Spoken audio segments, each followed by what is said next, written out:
जटिल समस्या हो या भाग्य बाधा, हो व्यापार, नौकरी, शादी की समस्या, करियर की चिंता हो या वैवाहिक जीवन में हो सुख का अभाव, पाइए अपनी समस्त ज्योतिषीय तथा वास्तु समस्याओं का सरल, चमत्कारी, प्रभावशाली समाधान।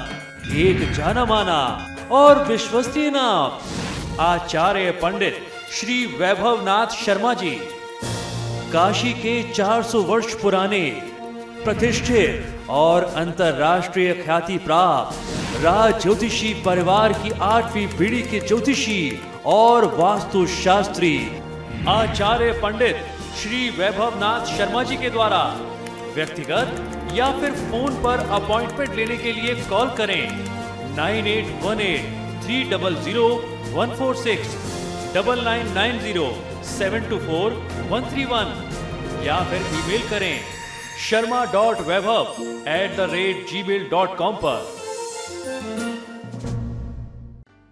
और ब्रेक के बाद एक बार फिर से आपका स्वागत है। चलिए कार्यक्रम को आगे बढ़ाते हैं। आचार्य जी, आपने हमें नव संवत का वर्षफल तो बता दिया, लेकिन किसान लगातार जैसे आत्महत्या कर रहे हैं, महंगाई चरम पर है और साथ ही साथ स्वास्थ्य के क्षेत्र में भी तमाम नाकामियां देखी जा रही हैं सरकार की, तो नव संवत्सर में वर्षफल इन क्षेत्रों में किस तरीके से रहने वाला है? जी बिल्कुल, ये बहुत ही महत्वपूर्ण हो जाता है जिस तरीके से वर्षफल की स्थिति दिखाई देती है।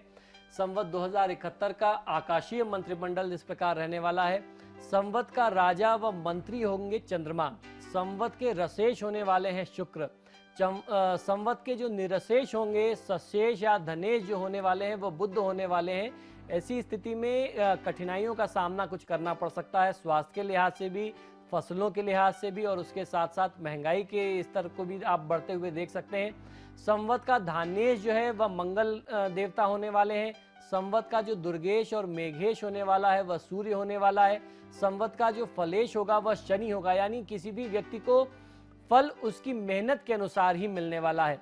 इस संवत का राजा जो है वह चंद्रदेव होंगे। राजा चंद्रदेव के होने के कारण संवत में मांगलिक एवं शुभ कार्य जो है इस वर्ष बहुत अधिक होने वाले हैं। वर्षा अधिक मात्रा में होगी तथा फसलें जो हैं वह उत्तम होने के आसार दिखाई देते हैं। कुछ क्षेत्रों में क्योंकि सूर्य का प्रभाव ज़्यादा रहने वाला है वर्षा पर, तो कुछ क्षेत्रों में वर्षा कम होगी जिसके कारण फसलों पर उसका प्रभाव सीधे तौर पर देखा जाएगा।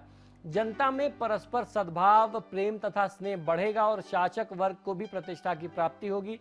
जनता के स्वास्थ्य, रोग निवारण तथा शांति के लिए विशेष योजनात्मक कदम उठाए जाएंगे। अब ये निर्भर करता है कर्मचारियों पर कि ये कदम तो उठा लिए जाते हैं, प्लानिंग्स तो कर ली जाती हैं, ये लागू कितना हो पाते हैं सही मायने में उसको देखना होगा।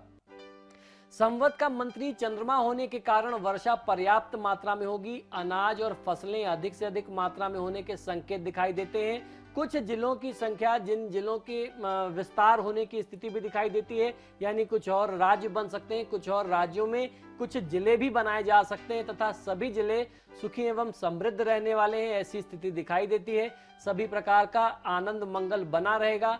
संवत का सशेष बुध है, अतः ग्रीष्म ऋतु के धान्य जैसे गेहूं, चावल, गन्ना इत्यादि उपज इस वर्ष में, इस संवत में पर्याप्त मात्रा में होने की स्थिति दिखाई देती है। यहाँ भी यह सुनिश्चित होता है कि इस संवत में वर्षा पर्याप्त व समुचित मात्रा में होगी। विकास एवं सुख के साधनों में वृद्धि होगी। ब्राह्मण एवं विद्वज्जनों का, धर्म पारायण जनता का जो है वह धर्म में और मन लगेगा। धर्म पारायणता की ओर आप अग्रसर हो सकते हैं, ऐसी स्थिति बनती है। वर्ष का धान्येश मंगल है, अतः यहाँ भी यह सुनिश्चित करता है कि ग्रीष्म धान्य जैसे बाजरा, मूंग, मोठ, चावल, मक्का आदि पर्याप्त मात्रा में होने के आसार दिखाई देते हैं। गन्ना, घी और तेल में महंगाई बढ़ सकती है तथा किसी भीषण अग्निकांड से दुर्घटना के कारण जनहानि की भी संभावना देश में बनती है। लेकिन वर्ष का मेघेश सूर्य होने के कारण यह दर्शाता है कि कुछ क्षेत्रों में वर्षा कम होगी, साथ ही महंगाई अधिक होगी। तो ये वर्षा कम होने के क्षेत्र जो हैं वह उत्तर भारत के जो मैदानी इलाके हैं ये वही होंगे, क्योंकि इन्हीं क्षेत्रों में सूर्यदेव का प्रभाव ज़्यादा होता है। तो इन क्षेत्रों में उपज कम हो सकती है, फसल कुछ कम हो सकती है, तो बहुत ज़्यादा चिंता का विषय हो सकता है। ऐसी स्थिति में राजनीतिज्ञों में परस्पर विरोध के स्वर उभर सकते हैं आपस में। समाज में असमानता की स्थिति थोड़ी सी आ सकती है। समाज में चोर, ठग, ऐसी लोगों का भय बहुत ज़्यादा व्याप्त हो जाएगा। कृषि की दृष्टि से चना, जौ, गन्ना, धान की फसलें अधिक मात्रा में होने की स्थिति दिखाई देती है। संवत का रशेष जो है वह शुक्र ग्रह है।